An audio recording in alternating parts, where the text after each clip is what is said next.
Handa na raw si Janet Lim Napoles na ikanta ang lahat ng kanyang nalalaman tungkol sa PDAP scam. Pero sa isang kondisyon. Pinag-aaralan na rin daw ng Justice Department na bigyan siya ng proteksyon sakaling maging state witness. Saksi si Lia Manyalak del Castillo. 2013 pa siya pinukol ng mga protesta kasabay ng pagbansag sa kanya bilang pork barrel scam mastermind. Kinalkal ang mga ari-arian ng kanyang pamilya. Gayon din ang iba pang yaman.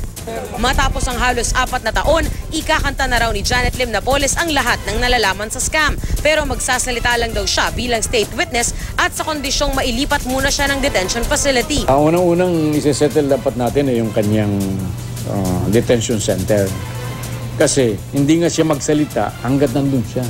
Hindi nabanggit kung saan pero dati nang nagsabi ang kanyang abogado na gusto nila ng house arrest. Pero sa ngayon, ang hiniling lang nila sa Sandigan Bayan ay mailipat si Napoles sa NBI detention facility. Kailangan ding tukuyin muna kung hindi ba siya ang pinaka-guilty bago siya payagang maging state witness. Importante dyan, anong klaseng affidavit ang gagawin ni Janet? Hindi private person ang mastermind ng plunder. She's just a ordinary public government private individual. Paano mo sasabihin siya ang mastermind? Ang plunder is a offense committed by a public officer. Sa pulong ni Aguirre at ng abogado ni Napoles, pinag-aaralan na ang pagbigay proteksyon kay Napoles. We were just exploring the possibility that my client would be admitted into the witness protection program. We're requesting that she be given a proper security kung sakaling matuloy yung propositions na yon.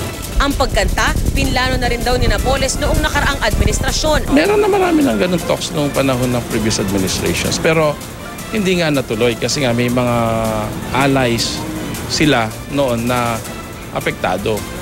Kaya hindi na tinuloy. Malaki ang papel ni Napoles matapos mabistong peke ang mga itinayo niya na non-government organization na NGO. Gayon din ang mga proyekto nito na pinopondohan umano ng bilyon-bilyong pisong pork barrel ng mga mambabatas. Ang aligasyon, kinukubra ni Napoles at ng mga kasabwat na mambabatas ang pondong wala umanong pinupuntahan. Sakaling pili na naman daw ang iimbestigahan, pinaghahandaan na rin ni Senador Cheese Escudero na isulong ang investigasyon sa issue. Gaya sa nagdaang administrasyon, nakatutok lamang sa isang grupo o sektor o partido at hindi dun sa kabila o kaalyado nila. Sana ito hindi maging ganon. Kakampi man o kalaban, sana tingnan.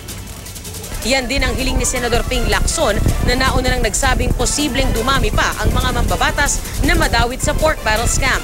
Ang naunang pangamba naman ni Senador Kiko Pangilinan, sasabihin ni Napoles ang kahit ano, maabswelto lang siya. Ako si Lia Manyalak del Castillo, ang inyong saksi.